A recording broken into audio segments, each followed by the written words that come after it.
क्या आपको भी बॉटल उठाते वक्त या पानी का ग्लास उठाते वक्त या हैंडशेक करते वक्त या बहुत ज्यादा रिटर्न वर्क करते वक्त यहाँ पर पेन होता है?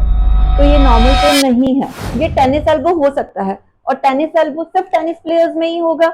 आई एम श्योर 2026 आते आते ये मिथ तो बस्ट हो ही गया होगा।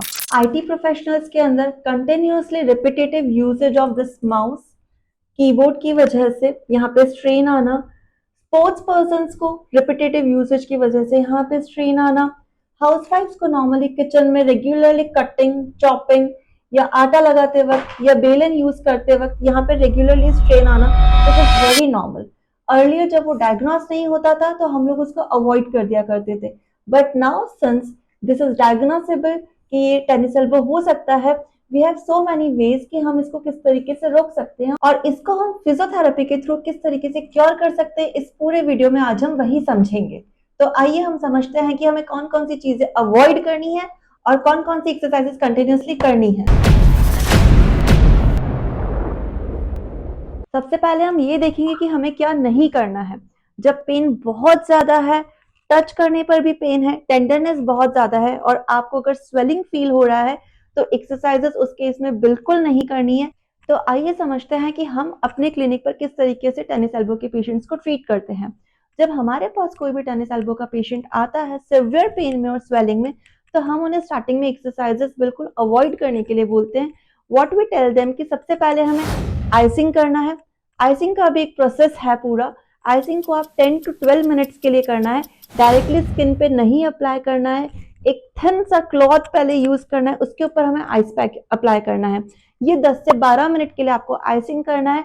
उसके बाद हमारे पास एक टेनिस एल्बो बैंड मिलता है, बहुत इजीली अवेलेबल है मार्केट के अंदर। हमने कुछ इमेजेस भी दिखाई हैं, आप वहां से देख सकते हैं। तो आपको टेनिस एल्बो बैंड यूज करना है। टेनिस एल्बो बैंड को कैसे अप्लाई करना है वो हम किसी और शॉर्ट में आपको बताएंगे। तो आइसिंग और टेनिस एल्बो बैंड, सबसे पहले आप ये दोनों यूज कीजिए, पेन कम कीजिए। फिजियोथेरेपी मोडालिटीज के थ्रू हम स्वेलिंग कम करते हैं, पेन रिड्यूस करते हैं। उसके बाद वंस जब पेशेंट का पेन और स्वेलिंग दोनों रिड्यूस हो जाता है, फिर हम एक्सरसाइजेस पे जाते हैं। तो आइए अब हम ये समझते हैं कि हमें कौन कौन सी एक्सरसाइजेस करनी है। इनिशियली बेसिक जब हम एक्सरसाइजेस स्टार्ट करते हैं तब हमें कोई वेट यूज नहीं करना है, ना ही डंबल यूज करना है, ना ही कोई वेट कफ यूज करना है।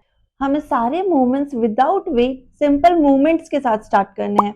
नंबर 1, ये हम मिड प्रोन में कर रहे हैं। मिड प्रोन मतलब हमारा जो हाथ है ना वो पूरा उल्टा है ना वो पूरा सीधा है। मिड प्रोन पोजीशन के अंदर हमने स्टार्ट किया है। सेकेंड एक्सरसाइज, हमारा एल्बो अभी भी टेबल पे सपोर्टेड है और हम फुल सपोर्ट में एक्सटर्नल रोटेशन करेंगे। अगर आपका रेंज इससे ज्यादा पेनफुल है तो हम इसी रेंज पे रुक जाएंगे। इनिशियली हमको पेन थ्रेशोल्ड तक जाना ही नहीं है, हमें उससे पहले ही रुक जाना है। हमारा सेकेंड एक्सरसाइज ये होगा। फॉर द थर्ड एक्सरसाइज हम सुपिनेशन प्रोनेशन का मूवमेंट करेंगे। आप रिस्ट खोल के भी कर सकते हैं। फोर्थ एक्सरसाइज के अंदर हम रिस्ट एक्सटेंशन करेंगे। मेक श्योर अगर रिस्ट एक्सटेंशन करते वक्त यहाँ पे फिर से पेन हो रहा है तो अभी एक्सरसाइज हमको नहीं करनी है, अभी के लिए हमें इसे अवॉइड करना है। इसका ये मतलब है कि हमारी मसल अभी भी इसके लिए रेडी नहीं हुई है। इनिशियली ये विदाउट वेट एक्सरसाइजेस हम 7 to 10 डेज के लिए पेशेंट को बोलते हैं। Once your muscle get train, आपका मसल ट्रेन हो जाता है, स्ट्रेंथनिंग के लिए रेडी हो जाता है, पेन थ्रेशोल्ड को हम क्रॉस कर लेते हैं, पेन और टेंडरनेस दोनों इस पॉइंट पे कम हो जाती है, देन वी यूज वेट। हम डंबल का यूज कर सकते हैं, हम वेट कफ का यूज कर सकते हैं and all the exercises we will do this time with the weight. Number of repetitions आप अपने हिसाब से डिसाइड करेंगे।